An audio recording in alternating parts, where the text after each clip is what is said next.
Hi, my name is Joanna Nicole, and I'm going to be doing a quick, short book review on Mindfulness in the Classroom by Thomas Armstrong, and its strategies for promoting concentration, compassion, and calm.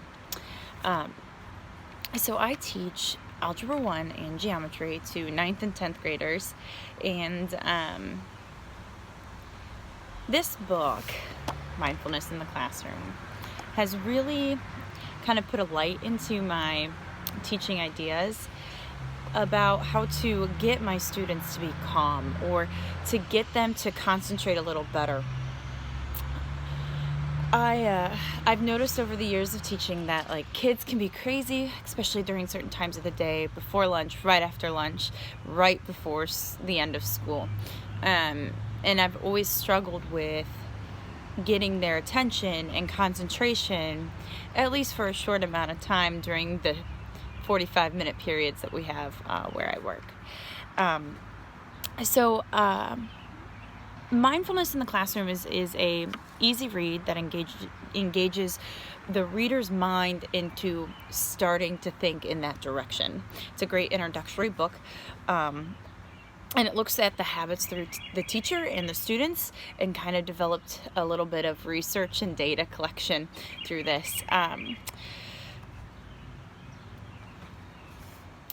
Armstrong describes mindfulness as the intentional focus of one's attention on the present moment in a non-judgmental way. He stresses super about how mindfulness is about owning your feelings and acknowledging where your mind is going or wandering, but then bringing back to the intentionality of I'm here and now. Let's focus on what I'm doing now. And let's not worry or stress out about what just happened or is going to happen. That way I can get as much out of this present moment as possible.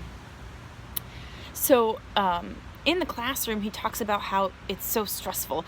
And that's one of the points that I want to bring up, is how stressful the education world has become with the state tests that these high schoolers have to take, the state tests that the elementary and middle school kids have to take, the evaluations that come from us, the grade cards that the schools get because of those state tests. Stresses on communicating to parents, stresses on communicating to administration, stresses this, stresses that. Multiple times throughout the week or the day, I'll ask kids, how you doing? They're like, I just bombed that test, I'm so stressed. And I'm like, it's okay, that's okay, it happened. You can't control that anymore. So mindfulness in the classroom is taking the idea of saying, yes, that happened. What can we do right now with what we have going on? So let's say my student just came from an English exam and they're down, and I can't get them to do anything because they're so bummed out or stressed out about it that I lost them for the day. What if you would take 2 minutes, maybe even a minute before class starts, just to get their intentional focus on your class? And that's what this book is introductory for.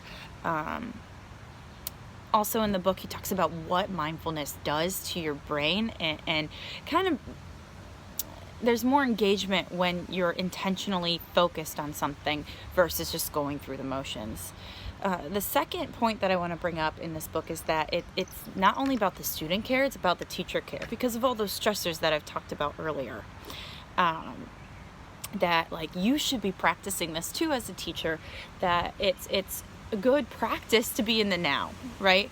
How many times a day do I have an IEP, a 504, a faculty meeting after school? I have to have a duty. Don't forget to grade these papers. It's like, whoa, am I really all in? He talks about different ways that you as a teacher can self-care. It doesn't have to be through anything but mindfulness, specifically breathing, or even just walking down the hallway and just taking in the moment and okay, breathe. I'm now here. What can I do? I'm acknowledging the stress, but I'm choosing not to let it affect me. And the third thing that I want to point out with this book is that he talks about the variety of things that you can do in different grades. So for younger kids, you could sit in a circle and just breathe as a group. But as you get older, it's hard to get high school students to be able to buy into that because it seems silly, right? You got to make it relatable and engaging to them. With mindfulness, it does fall into some categories like PBIS and SEL. So that way there are actual targets that are being involved with these, and that's pretty cool. He talks about the simplicity of just breathing, controlling your breath.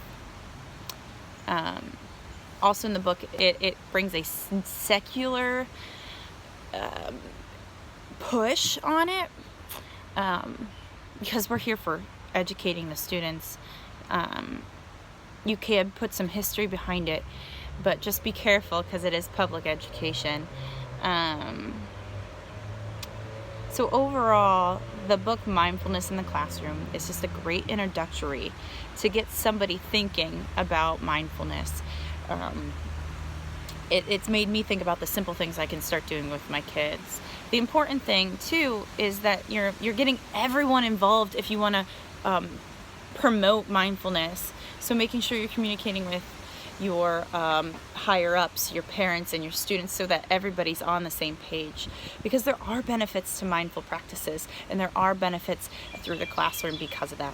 So I really encourage you to read Mindfulness in the Classroom. It's just a short, quick book to start thinking about what could you be doing to better that time that you have with your students and yourself.